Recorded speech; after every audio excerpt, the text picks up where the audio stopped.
The Sky Swatter was a captivating flat ride from S&S Worldwide, but it was extremely problematic.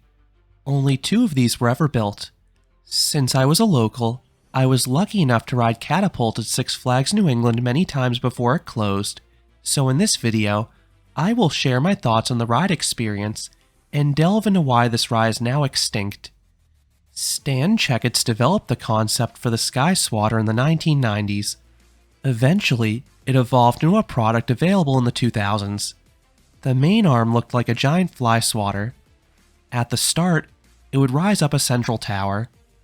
Then the arm would rotate 360 degrees, flipping guests upside down the way.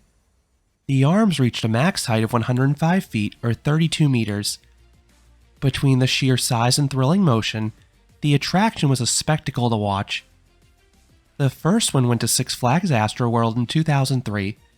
It would be named Swat.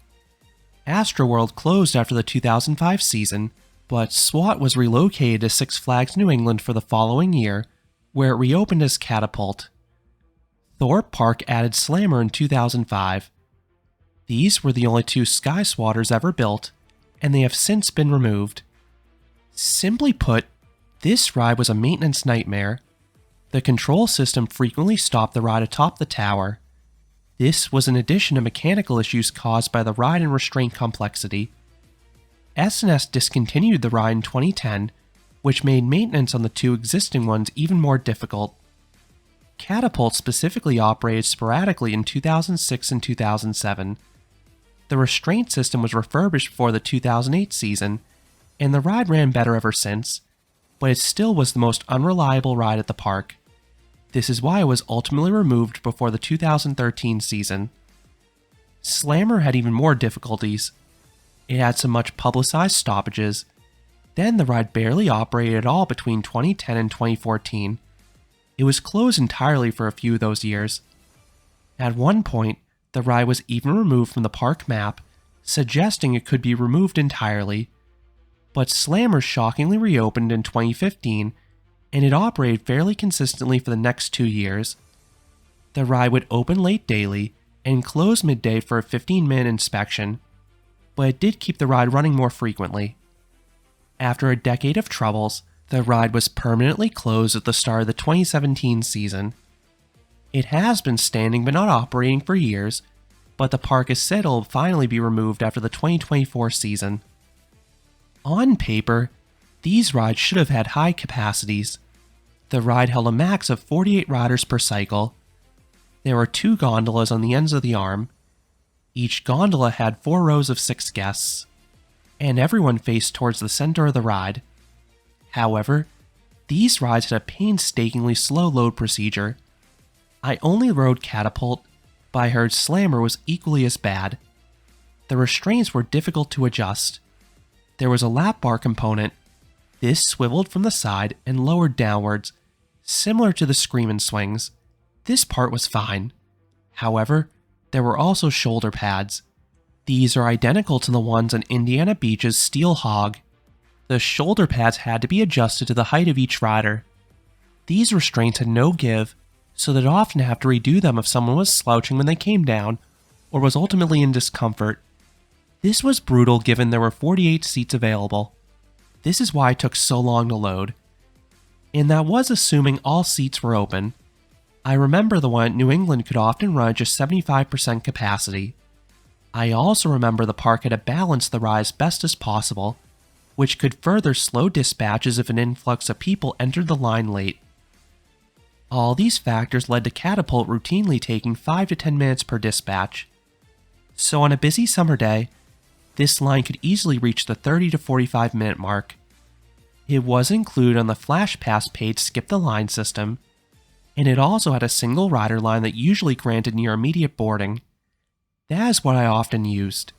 I know Thorpe Park offers Fast Track and single rider on some rides, but I'm not sure if Slammer was ever available in these 2 services.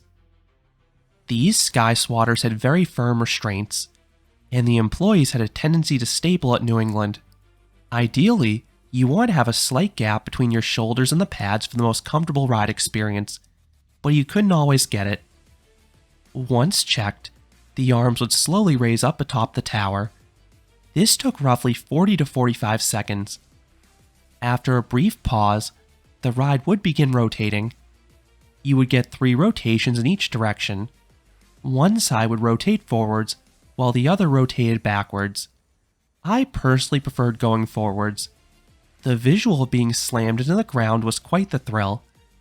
Think of the visual you get on Falcon's Fury as you plummet towards the pavement. Except here, you pull out at the last second in the opposite direction. You did not rotate fast enough to get airtime over the top, but you would get some phenomenal hang time. You were held upside down for several seconds with each pass, particularly in the first and third rotations, because you were either speeding up or slowing down. The pullouts did not have heavy positive Gs, but you would certainly get heavy blood rushes to the head when you were held upside down. After the first 3 rotations, you would stop midway through the ride, and then you'd begin rotating in the opposite direction. It was pretty funky being pulled through this ride backwards. It was an ultra disorienting visual being pulled in reverse towards the ground. The forces were similar to the forward side, just the visual was way different. In a way, the whole experience sort of felt like an inverting swinging ship, just with the inversions rotated 90 degrees. That made the experience feel way more novel.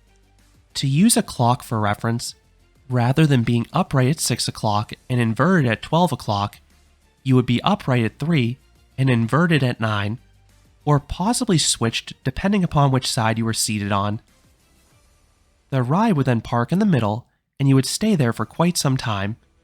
Eventually, you would lower back down at a snail's pace. This again took 40 to 45 seconds.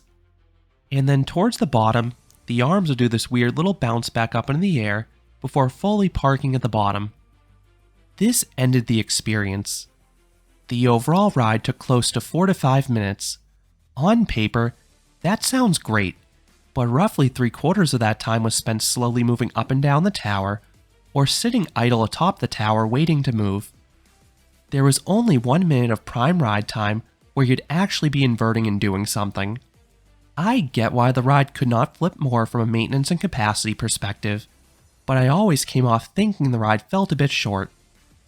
So what would I rate the S&S Sky Swatter? I would give this model an 8 out of 10. I loved the unique motion and visuals. Being flung towards the ground was an absolute thrill, and there was a large chunk of hang time, which is something I really enjoy.